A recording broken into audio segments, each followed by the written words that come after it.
Hey, hello. I'd like to welcome everybody to the January 2024 meeting of the Delaware Astronomical Society. Sorry, we have to be remote. Unfortunately, the weather disagreed with our original plans, and we have to go with it. We had storm after storm after storm, and it's been quite crazy.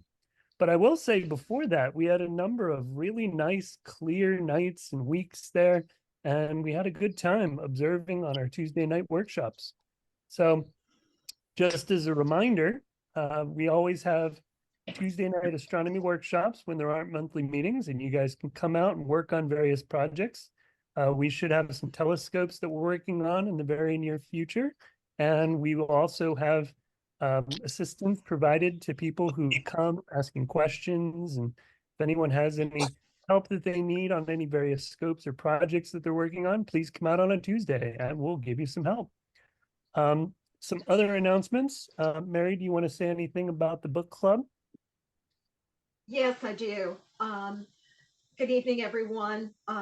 You're welcome to attend the January 25th DAS Book Club Zoom meeting at its regular time of 7 p.m.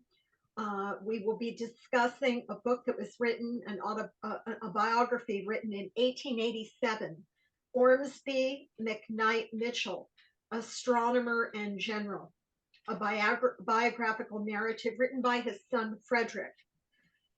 Ormsby was referred to as Old Stars. He was a graduate of West Point, a Civil War general, a surveyor, and the astronomer who published the first astronomy magazine in the United States, the Sidereal Messenger. He's also the mastermind and founder of the Cincinnati Observatory, the first observatory, public observatory in the United States, which he raised funds for it through subscription, which was just unheard of at the time. Philip Shoemaker will be with us to discuss his thesis, Ormsby McKnight Mitchell and Astronomy in Antebellum America. Trudy Bell, who is one of the country's leading historians of the history of observatories, will be joining us. She's also an incredible writer, incredible speaker, and she's an expert in the history of the Cincinnati Observatory. So it should be a stellar meeting. DAS Book Club member Brad Wolven will be leading the meeting, and we're just delighted to have him with us. And he's actually read the entire PhD dissertation written by Shoemaker in addition to the book. So he's got a list of his own questions that he'll be posing after our two guests will give their own mini presentations. So I welcome you to join us. Very good. Thank you very much. Next, Bill McLaughlin, you want to talk briefly about the APSIG? Yes, the next APSIG meeting will be on Saturday, January 27th, about a week and a half away. And the current plan is to make this both an on-site and a Zoom meeting. But long-range weather forecast says there's a big weather event coming about that time, so it may only be a Zoom meeting. We'll see. Details will go out over the das@groups.io email list. And that's it. Very good. Thank you. And Bob, do you want to talk about the signups for the club? Yeah, we're still in the process of collecting dues for this year. We've had about 115 members renew, which is great, and appreciate everyone who's renewed. We still got a few more people we're trying to get to pay dues, and so if you got an email from me a couple days ago, that still means I have you on the list of people who would like to pay dues. So if you want to be a member for next year, there's several ways you can pay. A couple PayPal options. You can mail me a check. Those should all be either in the focus, information in the focus, or also in the email I sent out just a couple days ago. So again, we're trying to wrap this up. Come February, end of February, we officially stopped collecting the dues, and anyone who hasn't signed up at that point, then we end up dropping off the membership list. So we certainly want to have you renew as soon as possible. All right, very good. Thank you. Nice. Next item is that, this May and June, we have the upcoming BAS election, and that's for the officers, the president, the vice president, treasurer, and secretary. And Sydney Ocampo is going to be our elections chair once again. Thank you very much, Sydney. Unfortunately, he's not here, but thank you very much for volunteering to do this. Do we have any other announcements this evening? Yes, Rob. Yes. We have an outreach event, Cocoa and Constellations at the Newark Reservoir, sponsored by the Newark Parks and Recreation Department on February the 9th, 2024, from 7 to 9. That's that one.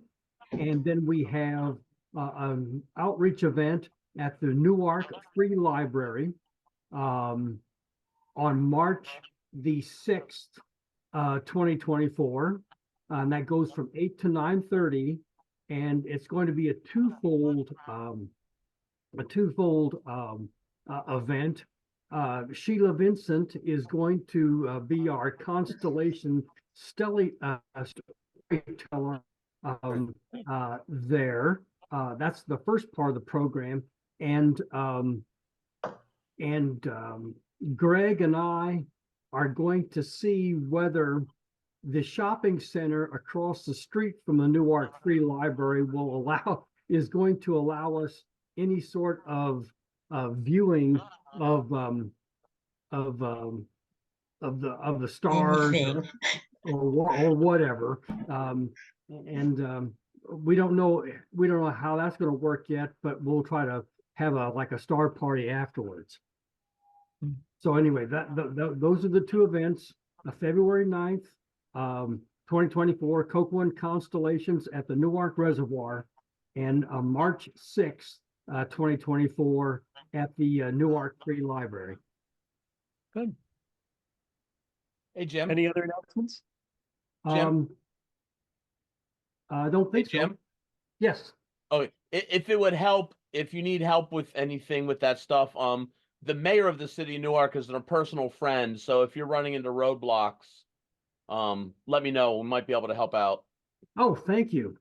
I had run into roadblocks, but now everything seems to have gotten clear. There you go. You must have helped Just out. thinking about it made it all work. So Yeah. Always does. Yeah. All right. If there's no other announcements, you can proceed with the main program. cool. Well, yeah, guys. I guess this feels a lot like 2020. Yeah.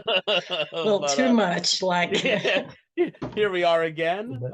Thank gosh we had that dry run and that year to kind of hone this practice, because we were able to pull that trick out of our deck for when we had weather problems. So first off, wanted to announce that our main speaker tonight is our very own Jim Kerschen, and wanted to give a special thanks and appreciation for his flexibility in offering to do this virtually.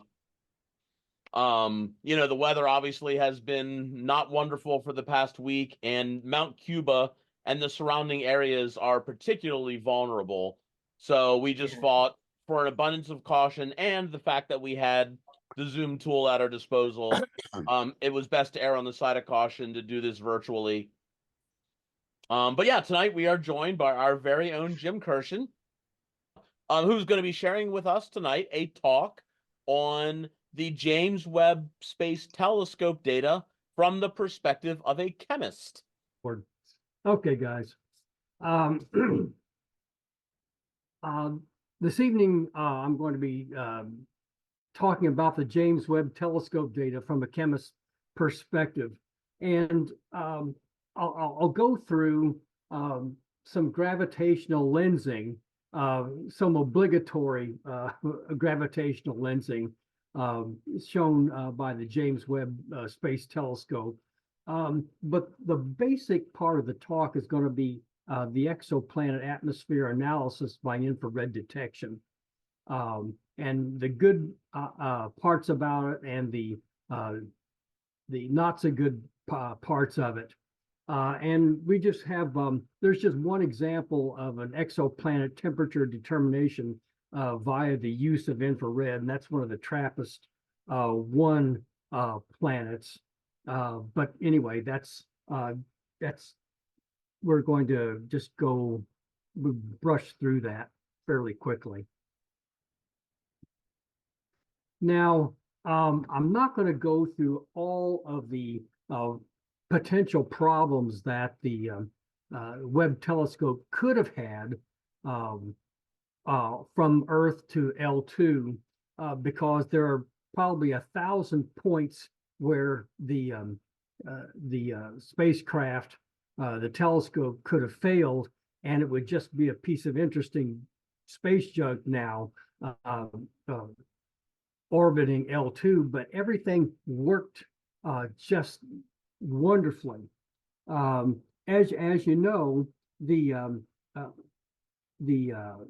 Space Telescope was successfully launched from the European Space Agency's spaceport in French Guiana on December 25th, 2021 at 7:20 a.m. in the morning. Webb deployed its solar array 1 hour after liftoff, and 2 hours after launch, the high-gained antenna was deployed. 2.5 days after launch, shortly after crossing the moon's trajectory, the fore and aft sun shield pallets were deployed, followed by the release of the remaining subsystem launch locks. The full sun shield deployment and unfolding and tensioning the membranes was initiated and completed. At 6 days, the secondary mirror was deployed, followed by the side wings of the primary mirror. When the telescope cooled down in the shade of the deployed sun shield, the warming electronics were turned on and the flight software was initiated. And at the end of the first month, the mid-course correction was enacted, which ensured that Webb achieved its final orbit around L2. In the second month, at 33 days after launch, the fine guidance sensor, then the near cam and near spec were turned on, and then we all saw the first near cam image was of a crowded star field to make sure that the light was getting through the telescope and into the instruments. And then once Webb had gotten to L2 and it was orbiting Lagrange point 2, the primary mirror segments were aligned so that they could work together as a single optical surface. The mid-infrared imager was turned on, and by the end of that third month, 90 days after launch, the first science quality images were obtained. So now the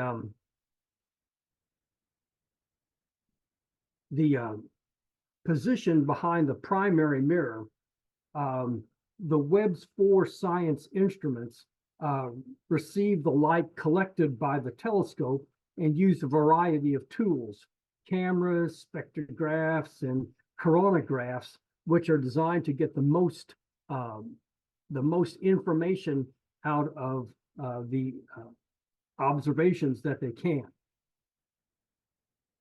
So what we have,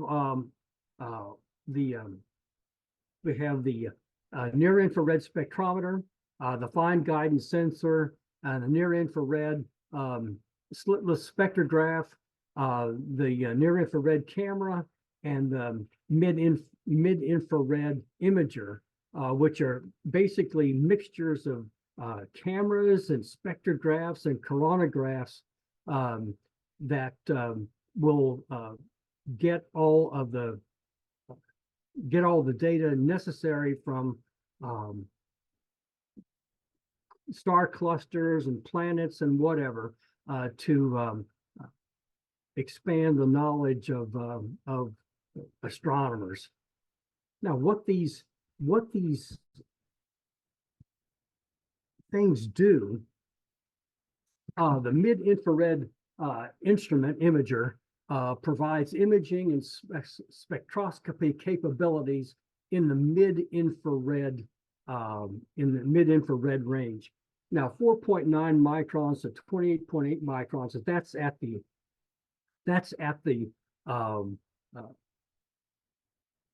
the limit of the mid-infrared imagers that Webb has on board. The near-infrared camera is Webb's primary red to near-infrared high-resolution spectroscopic method. The near-infrared spectrograph, that's one of Webb's most versatile tools for near-infrared spectroscopy. Makes it ideal for studying extremely distant and faint galaxies. And the near-infrared imager and the fine guidance sensor has the unique ability to capture images of bright objects in high resolution. Now, you'll all remember the first image that the Webb came back with all this gravitational lensing. It's just amazing.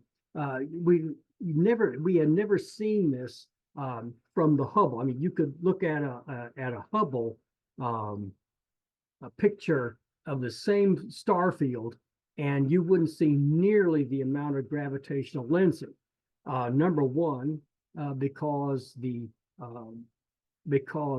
Webb primary mirror is about 5 times the size of the Hubble mirror, and the Hubble and the Webb telescope is primarily an infrared imager, whereas the Hubble is more or less a visible light imager. So you can take a look at all the thousands of galaxies that flood this near-infrared image of the galaxy cluster SMACS 0723. First, focus on the galaxies responsible for the lensing, the bright white elliptical galaxies at the center of the page, and the smaller white galaxies throughout the image, bound together by gravity in a galaxy cluster. They're bending the light from the galaxies that appear in the vast distances behind them.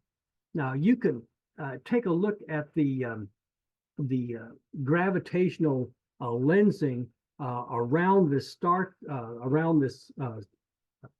nebula cluster, galaxy cluster, and you'll see that these I wish I had a pointer that I could use to show you, but they are Jim, your mouse cursor works as a pointer. It does. Yep, try it. This here? Yep, I see it. Okay, very good. Thank you. These orange areas, that of course they're gravitationally lensed, but they each appear doubled. This belongs to this, and this and this lensed structure. They are basically a galaxy well in the rear of this galaxy cluster. It's just amazing how the gravitational lensing works with these things. You can also see right here there is a spaghettification, but this is an active area of star formation that's going to give astronomers a lot of data to use in their future explorations. You can see these clear examples of a mirroring found in the prominent arcs to the left and right of the brightest galaxy cluster. Let's see. Yeah, this is what I wanted. This galaxy that's speckled with star clusters appears at the bottom end of the bright central star's vertical diffraction spike. Just amazing. The galaxies in this field, some of them that are the farthest away, we're looking back in time toward the Big Bang, and some of these and some of these smaller ones that you can't see very well are misshapen, and they're not they don't look like nice spirals or elliptical galaxies. They look misshapen, like they haven't had a chance to actually organize themselves, and that's probably because we're seeing them after they were just formed from the Big Bang.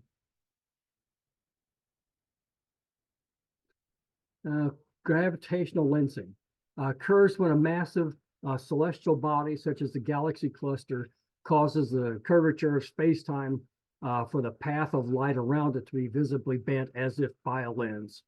And then that gravitational body that's causing the light to be curved or bent is called a gravitational lens. And this is how it actually works. And it's amazing to me that it works like this, but it's pure physics. How these streams of light that would normally miss the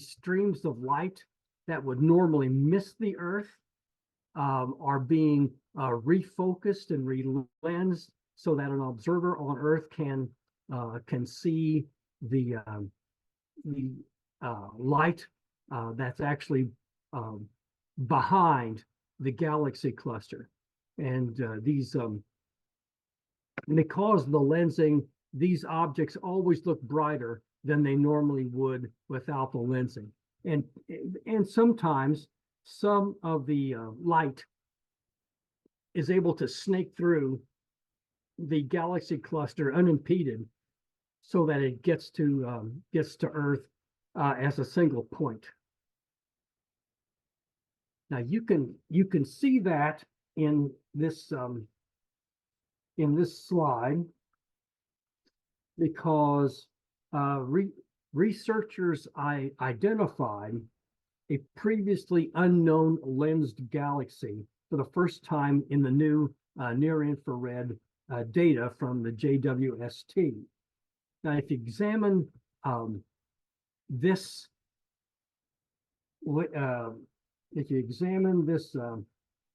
image here, you've got the lensing galaxy, the gravitational lens, and you've got the light from a galaxy that's far behind this from this galaxy cluster being relensed towards your eye, but also you see some of the light from the object behind this star cluster snaking through and unimpeded, so that it's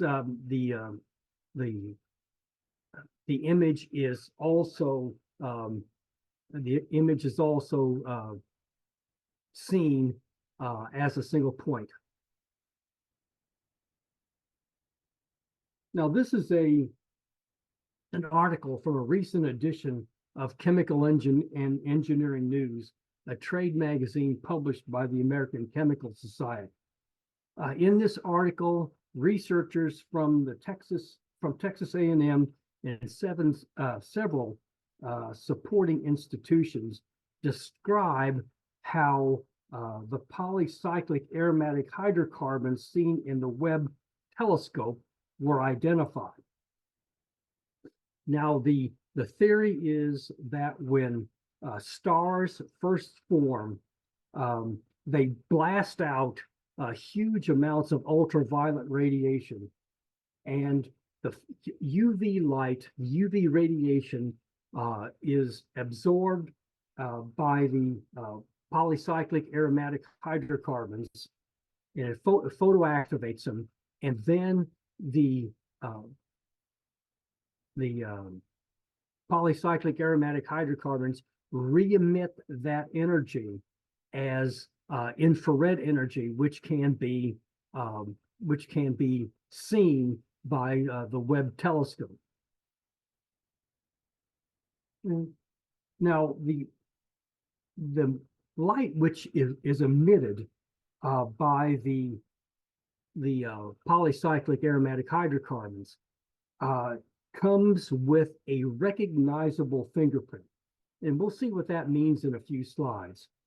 So when infrared telescopes spot emissions of polycyclic aromatic hydrocarbons, it's likely because a young star lit them up or lit them up in the accretion disk that surrounds the star. And Webb's mid-infrared imager was also able to detect spectroscopic signatures of PAHs in the interstellar dust.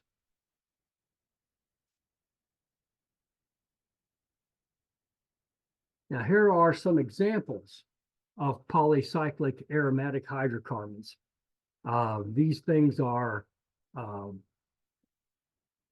fairly common around here on Earth. Naphthalene, and you'll recognize that as mothballs. Quinoline, that's a common polycyclic aromatic hydrocarbon. There's anthracene, acridine, pyrene, and these are just a few examples of the polycyclic aromatic hydrocarbons that are prevalent here on Earth, and I assume out in space.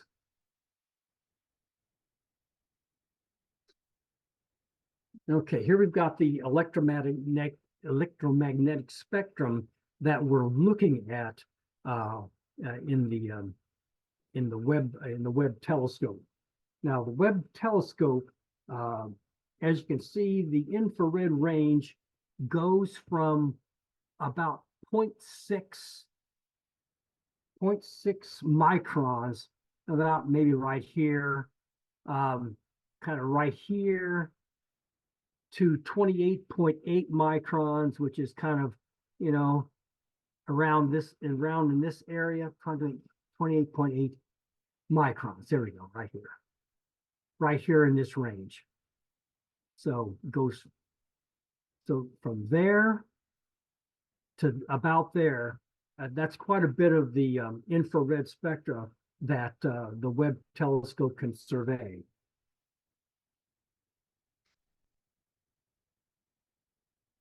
Now, please excuse this poor excuse for a visual aid, but what I'm trying to get at is that if you had three white substances in a cloud of dust that was a few light years away, how would you tell one from another?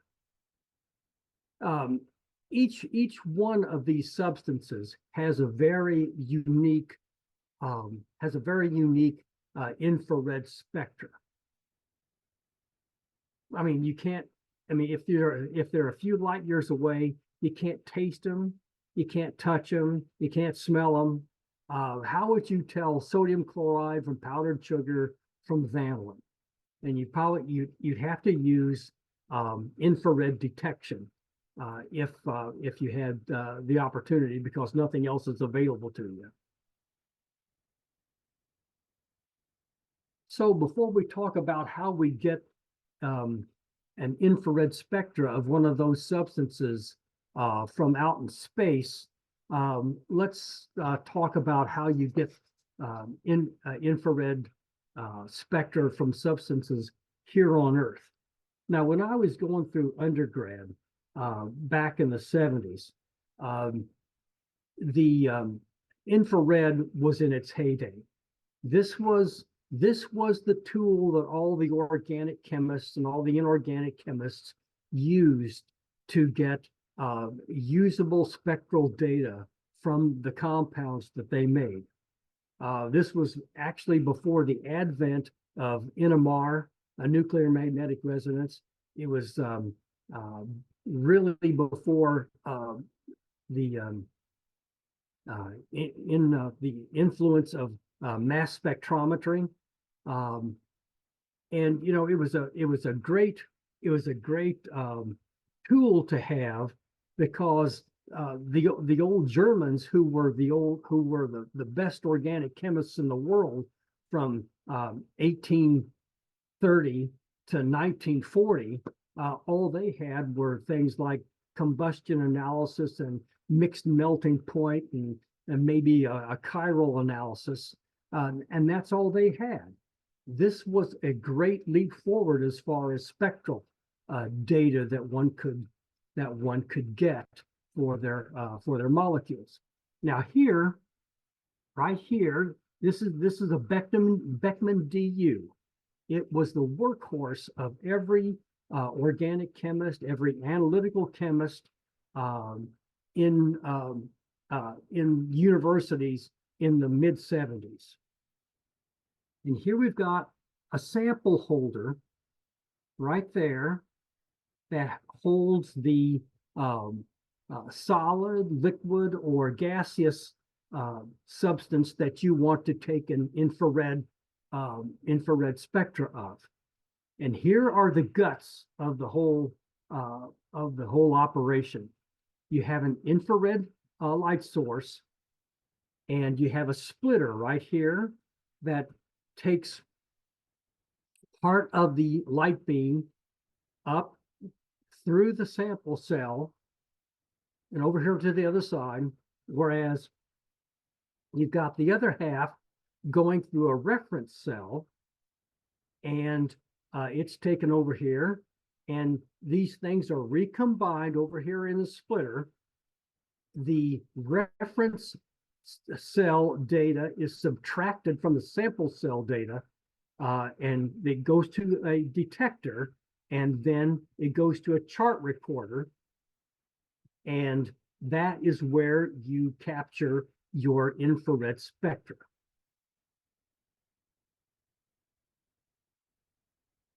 Here is an infrared spectrum of vanillin, common baking ingredient, baking additive, if you will. Now, if you're an organic chemist or an analytical chemist, there are two things that jump out at you. It's this absorption and this absorption. Those two are indicative for a molecule like that. For this is vanillin.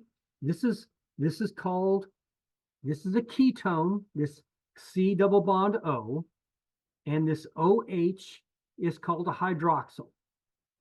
This is, now what is happening here is that the molecule is sitting in front of its light source, and it is absorbing energy in specific quanta that basically cause this bond to stretch and contract, which is this.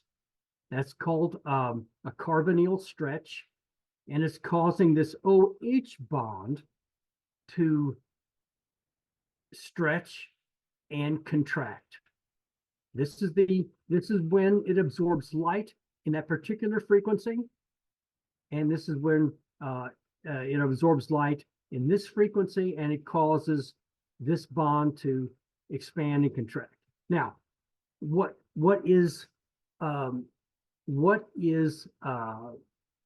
neat about this, the OH bond here, is that it's a very common bond in atmospheric gases. The OH stretch is seen in molecules like ethanol or methanol or creosote or carbolic acid or things like water. Water has a very large OH stretch. Now, for this carbonyl stretch right there, the carbonyl stretch is mirrored in compounds that have carbonyl, like acetone. Acetone is a nail polish remover, or vinegar, that's acetic acid, that's got carbonyl also. And also CO2 or CO2 has a double bond, similar double bond, and it has a very large stretch also in this region. So you can see that water and carbon dioxide will be seen in an infrared. Now, the interesting thing about infrared is that bonds like the CO bond or the OH bond are polarized, if you will. The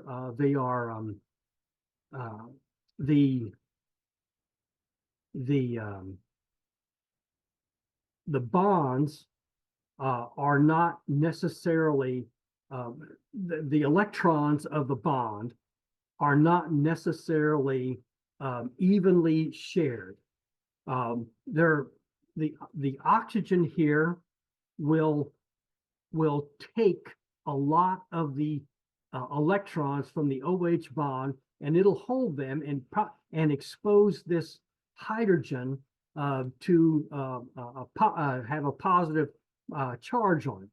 So that's the reason why you see a lot of these bonds here that have large absorbances in the infrared, because of the charge disparity, the dipole moment, the difference in bond organization between the two between the atoms. So anyway, now we've got infrared absorbances of common terrestrial atmospheric molecules. As we mentioned, the OH group, the hydroxyl group, has a absorption in the 2.8 to 3.1 micron range, and the component that you see in the atmosphere that has that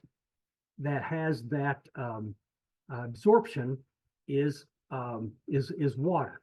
And then you see CO2 has an absorption at 4.2 to 5.1, and it's a very strong absorbance.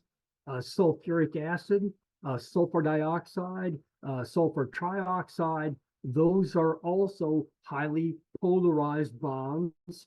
The SO is highly polarized. So that's also a strong absorbance, and it has a specific absorbance all in the 7.4 to 7.5 micron range.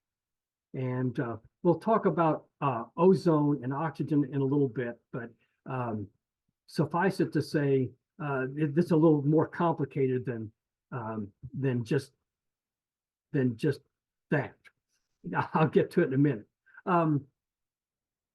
What I need to say at this point is that there are over 200 million substances in the chemical abstracts database, that compounds that have been prepared by chemists by chemists here on Earth, and most of these compounds have infrared structure, have infrared spectra associated with them, and no two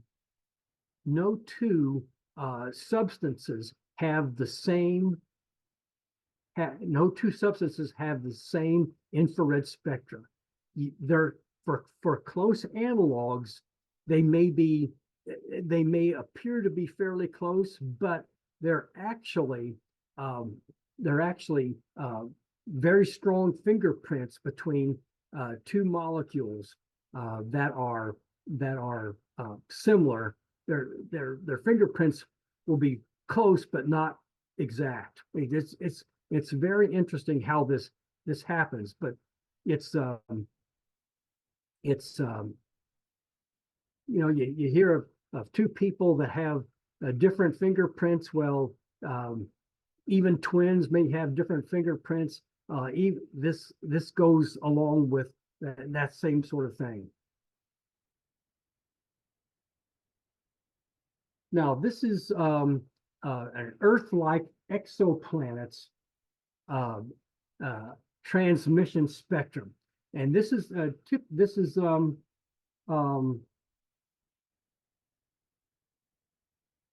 hypothetical infrared transmission spectrum from an Earth-like exoplanet. This is a simulation based on what starlight looks like as it passes through the atmosphere of an Earth-like exoplanet. As the exoplanet moves in front of the star, some of the starlight is absorbed by the gas in the exoplanet's atmosphere, and some is transmitted through it. Each element or molecule in the exoplanet's atmosphere absorbs the light at a specific pattern of wavelengths. And this creates a spectrum with dips that show where the wavelengths of light are absorbed, as seen in the graph. And each dip is like a signature of that element or molecule. If you recognize the signature of the element or the molecule, you know that it exists in the exoplanet's atmosphere, and you can tell what the atmosphere is made of. So you can see here in this hypothetical spectra of an exoplanet's atmosphere. And here's our light source, and here's our atmosphere, and it's going through the light's going through the atmosphere, and it's collecting the excuse me, got to go back. Okay, it's collecting the molecules are absorbing the wavelengths of water, of methane, of ozone, carbon dioxide. You see big dips for carbon dioxide and ozone, another big dip for carbon dioxide. You know that because of these dips in the infrared spectra, you know that there's ozone and water and methane and carbon dioxide in this exoplanet's atmosphere. And here is the spectroscopic analysis of 3 planets in our solar system: the Earth, Mars, and Venus. And you can see that in each case, for Mars and the Earth and Venus, there's a large dip in the absorbance for carbon dioxide, and that it has been proven by analysis that of all three planets have carbon dioxide, but only the Earth has ozone, and only the Earth has water. You know that the atmosphere of Venus is a mixture of carbon dioxide and sulfuric acid, and you know that Mars has a very thin atmosphere, unlike Venus. Has a very thin atmosphere that's made up of mostly carbon dioxide. Now, perhaps this is a good point to discuss some of the limitations of infrared infrared spectrum upon exoplanet analysis, exoplanet spectral analysis. Maybe I'll go through this one first, though. Again, this is the atmospheric composition of Mars. You can see that Mars has carbon dioxide, a very small amount of water, a lot of carbon dioxide, another carbon dioxide band, some carbon monoxide, not a large amount, but anyway, so this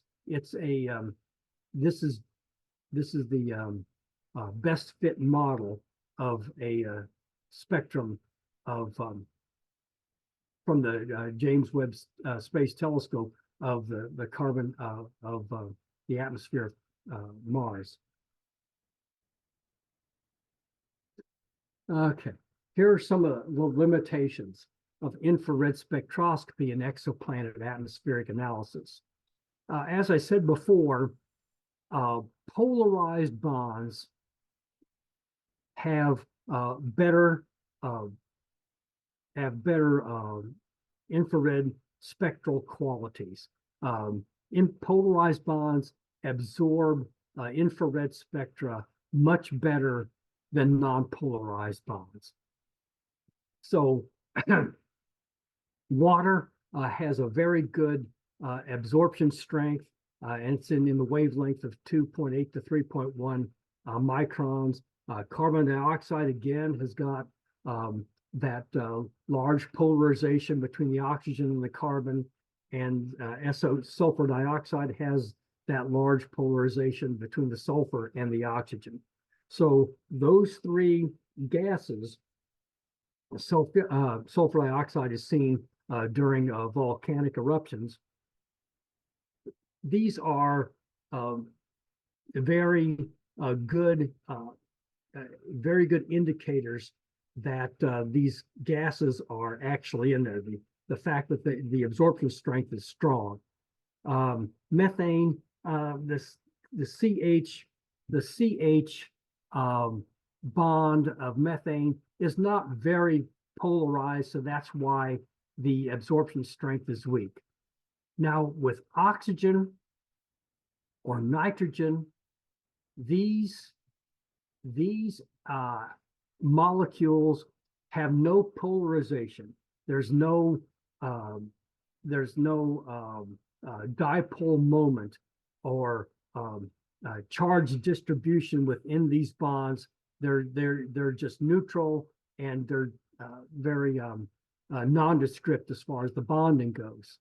So there's the wavelengths, the absorption wavelengths of these two molecules is absent. So and the absorption strength is non-existent. However, the surrogate molecule that arises when an electric current goes through oxygen, or when there's enough heat or ultraviolet radiation reacting with oxygen molecules, they form ozone.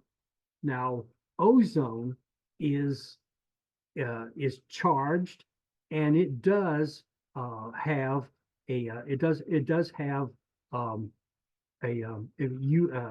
ultraviolet absorption, and it absorbs in the 9.5 to 10 micron range. And when it's charged, then it has a medium absorbance strength. What I'm trying to get at is that we can't detect oxygen itself. We have to detect ozone as a surrogate for oxygen. If we see ozone present in the atmosphere by infrared, we can infer that oxygen is present. And with also nitrogen, you can force nitrogen to be protonated. In fact, I would think that if you could introduce nitrogen into the atmosphere of Venus, that you would see a very nice protonated nitrogen molecule. But the fact that, and it would be right about here, the fact that you don't see it indicates that there is no nitrogen present on Venus.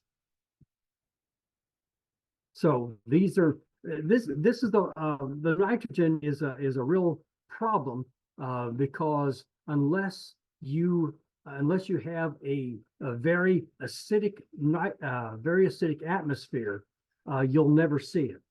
So that's one of the problems that you have with infrared analysis if you're looking for nitrogen. So now we're going to look at an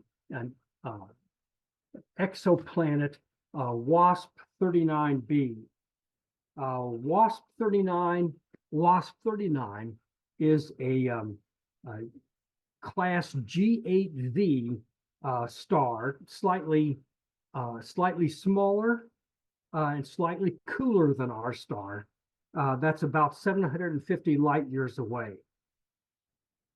And the James Webb Space Telescope has looked at this planet, which is circling this star, and has seen huge amounts of carbon dioxide in its atmosphere.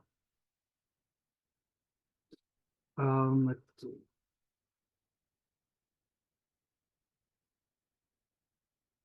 Now, I wish this was had better resolution, and even the original is it's hard to tell, but the nearest near infrared slitless spectrograph has seen in WASP 39b, in this hot gas giant exoplanet, has seen potassium there. It sees water, carbon monoxide, soil water. This looks like sulfur dioxide, carbon dioxide, and more carbon monoxide.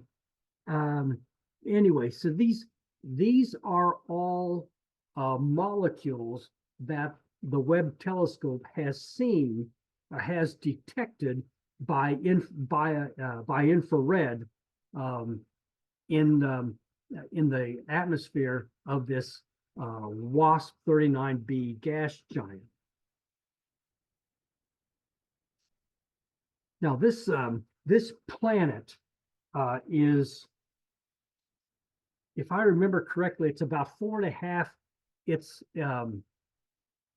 this is remember, this is WASP 39 is a G8V star. It's slightly smaller and slightly cooler than our star, but this gas giant is about the size of Jupiter, and it is only about 4.5 million miles away from its host star.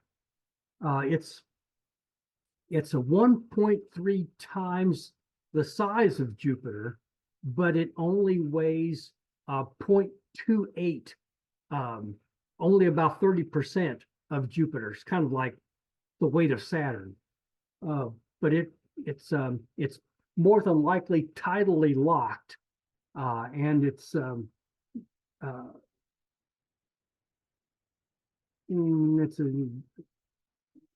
let's see,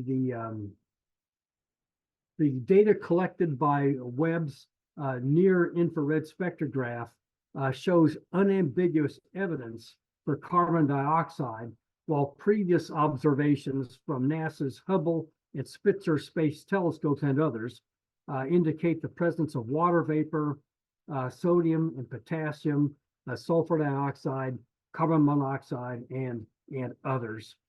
The planet probably doesn't have, probably has some form of weather, but it may not have the atmospheric bands like those of Jupiter and Saturn.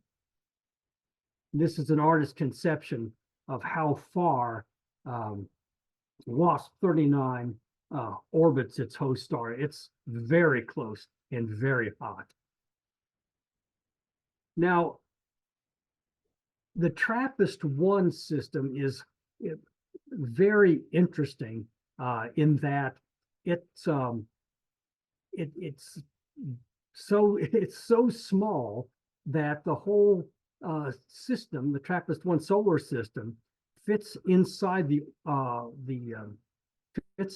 orbit of Mercury. Of course, TRAPPIST-1 is a very cool star. It is a small, cool main sequence, a red dwarf star of the class M8V, one of the smaller and cooler red dwarfs. It has a mass of around 9% of our sun and 12% of its radius. The TRAPPIST-1 is a cool enough star so that the liquid water could probably exist on these planets out here, but these planets have not been observed by JWST yet. It's only examined the closest in planet. So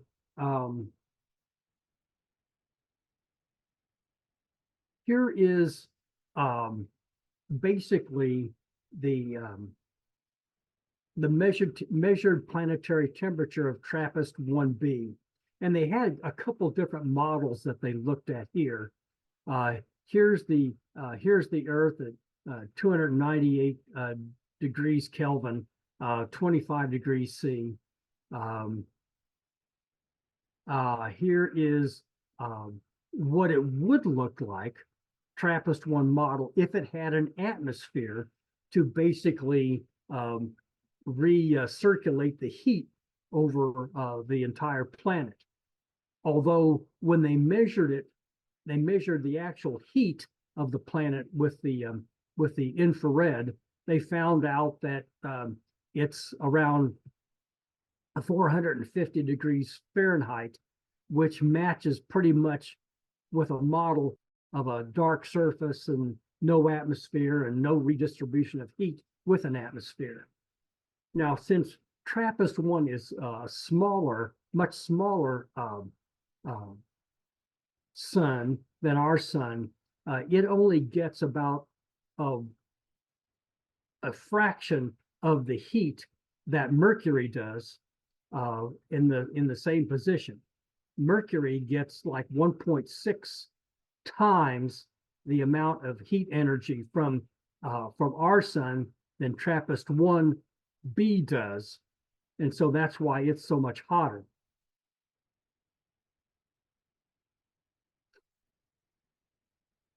And now we're going to talk about WASP 96b, and this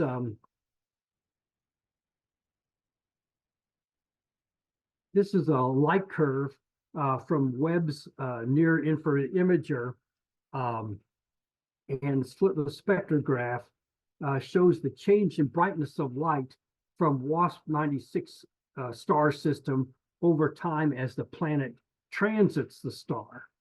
Of course, the transit occurs when an orbiting planet moves between the star and the telescope, blocking some of the light from the star. WASP 69, WASP 96, excuse me, is also a G8V star, which is slightly cooler and slightly smaller than our star. And this curve, this depression in this transit depth is about the same as the transit depth that you would expect to see from Jupiter and our sun. So to capture these data, Webb stared at the WASP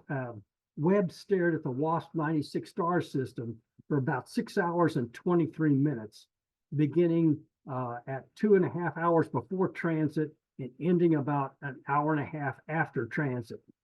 The transit itself only lasted 2.25 hours. The actual dimming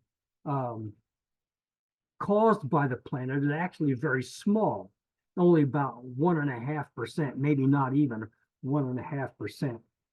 But the near-infrared imager slitless spectrograph is ideally suited for this type of observation because it has the ability to observe relatively bright objects over time, along with the sensitivity needed to measure such small differences in brightness.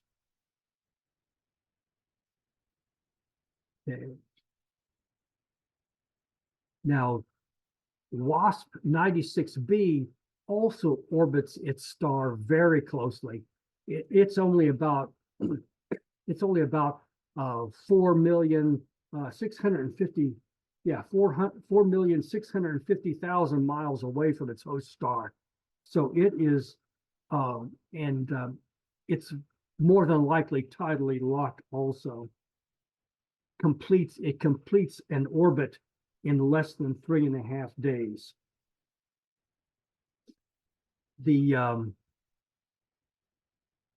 Here's the atmospheric composition of the hot gas giant exoplanet 96b. Lots of water in the atmosphere.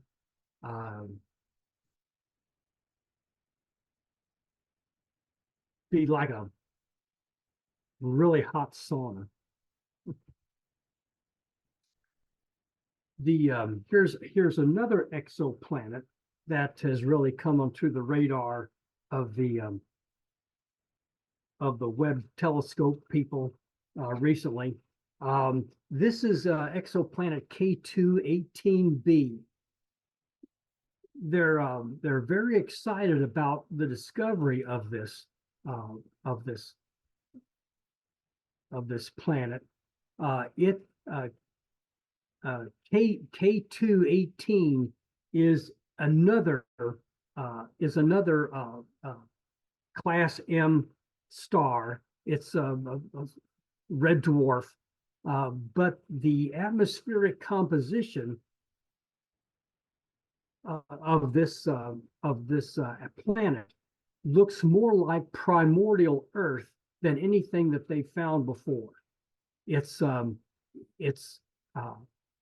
been found to have water vapor. It's got methane in it, in the atmosphere, carbon dioxide, dimethyl sulfide, carbon dioxide again. But dimethyl, the reason why they're so excited about the finding of dimethyl sulfide in the atmosphere is that on Earth, it's dimethyl sulfide comes from organic sources. it's made by living organisms. So this probably is not made by living organisms, but there's probably another reason for the existence of dimethyl sulfide in the atmosphere, but it looks like primordial Earth, at least from the preliminary information so far.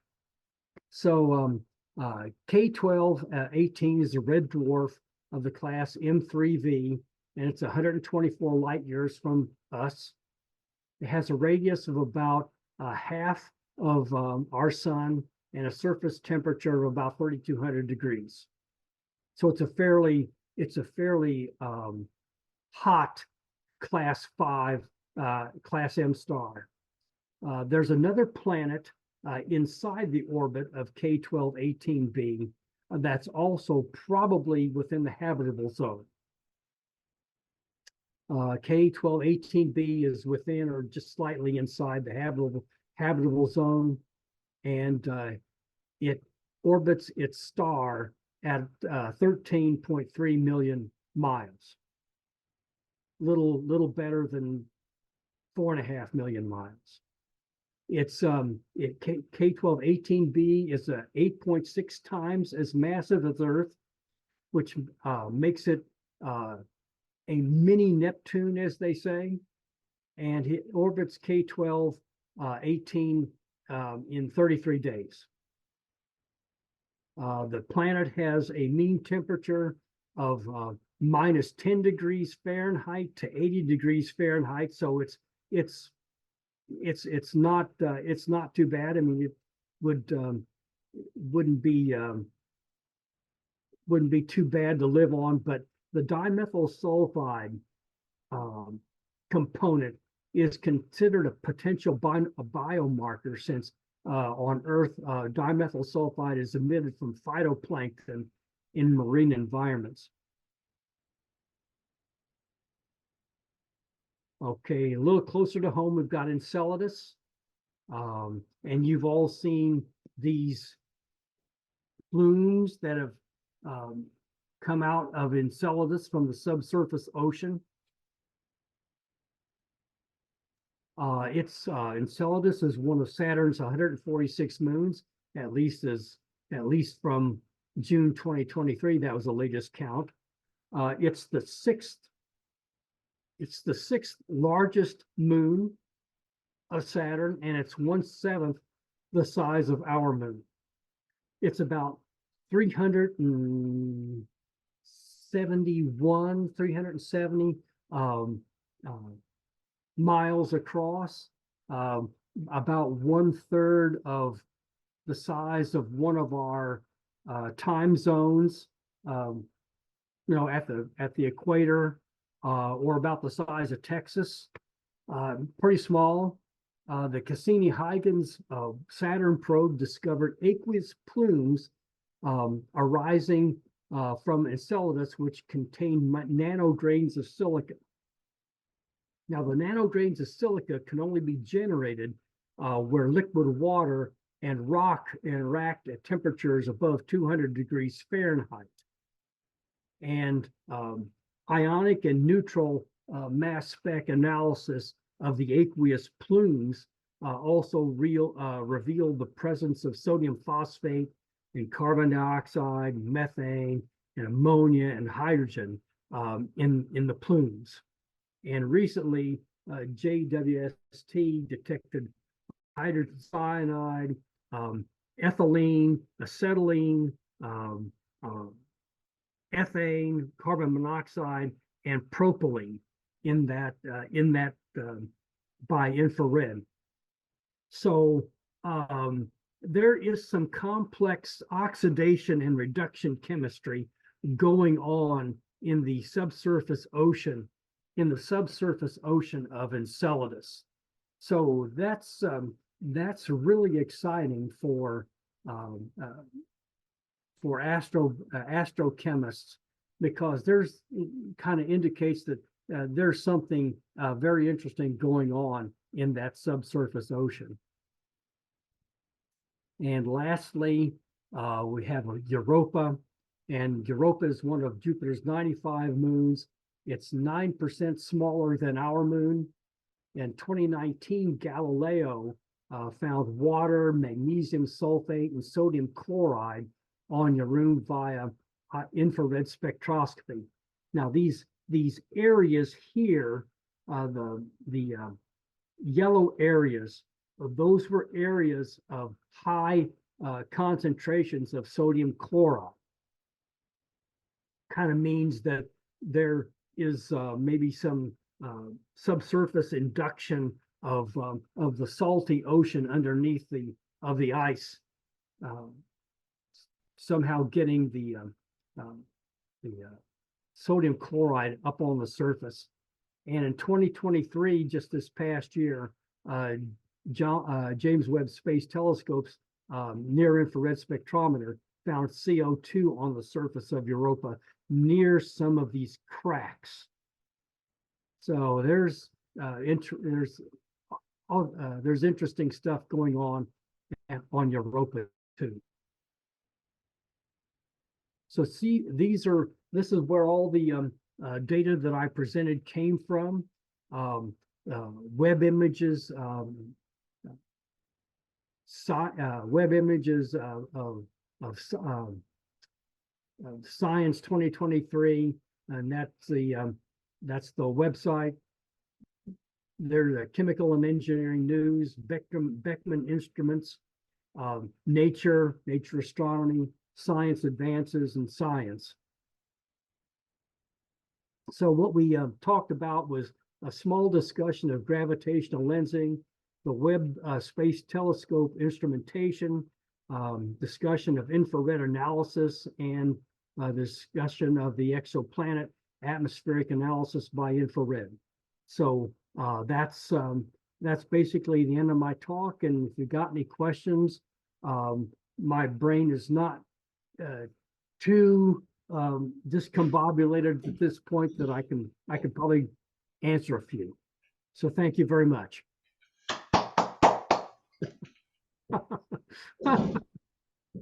Jim, thank you very much. That was great.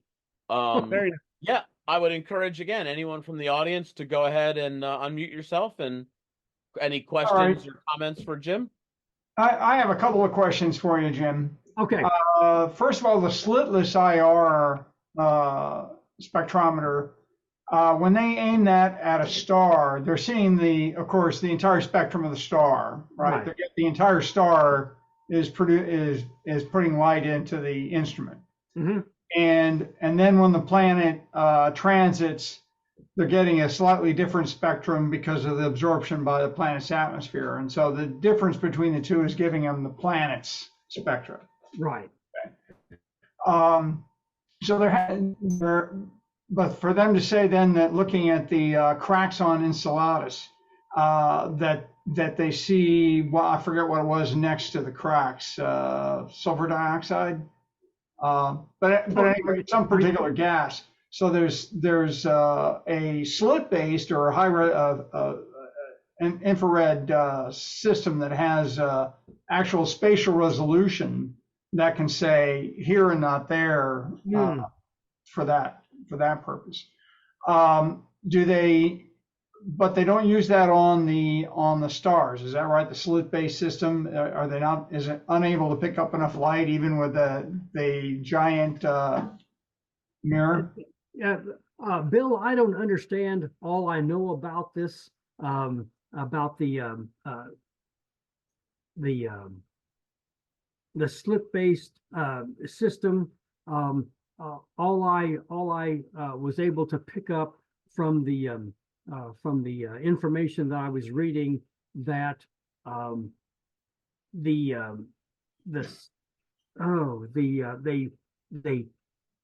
take the entire spectrum. They take the entire spectrum. I'm not certain how. They take and they split it up. I can't answer that. I Okay. don't, That's fine. I don't understand all I know about. I'll look that up. And I guess I was a little surprised there's no water on Venus. I Yeah, mean, and you would have expected, and then there was a planet that had DMS but no SO2 in yeah, the exactly. atmosphere. That's very surprising. Yeah, that one planet, the KB 12, K8, I forget exactly what it was called. That looked to me like a very reducing type atmosphere. Mhm. And I, but yet I think there was some carbon dioxide in there also. A very reducing atmosphere. I don't know. Yeah, that was kind of surprising that you didn't see any like SO2 or any sulfur, Right. any sulfur itself. Yeah. Okay. Thanks. Oh, we got some chats here. All right. Uh, anyone?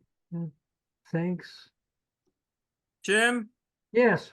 the reason why you can get a spectrum of different parts of the image is because you're using a CCD.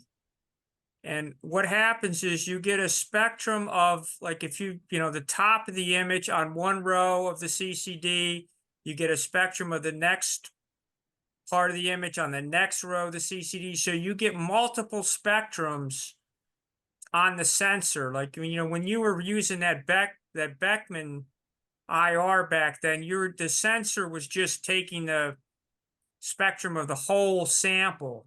Right. But if you use a two-dimensional sensor, you're getting a spectrum of every part of that image.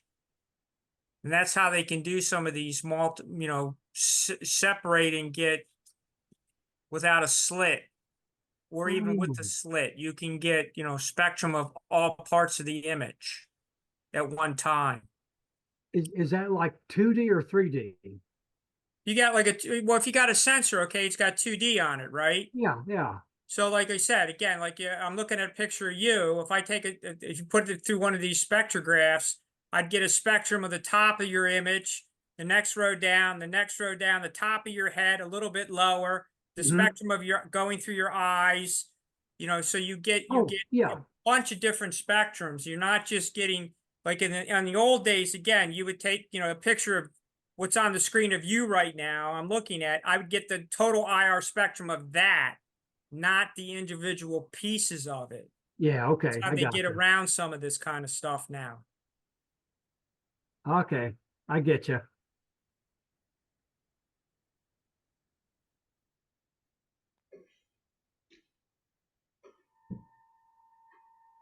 Other questions or comments for Jim?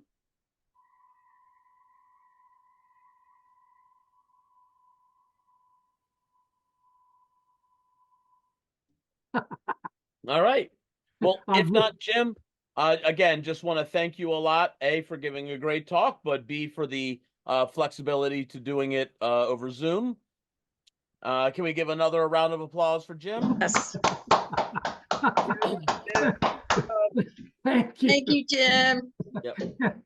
Oh, good Lord. And again, everybody, just keep an eye on your email and the groups.io for all the activities that will be happening, and hopefully the weather turns on. And I would urge everyone to pay a special attention to their email, just because with the weather, we may cancel some of the astronomy workshops or other things like that in this winter.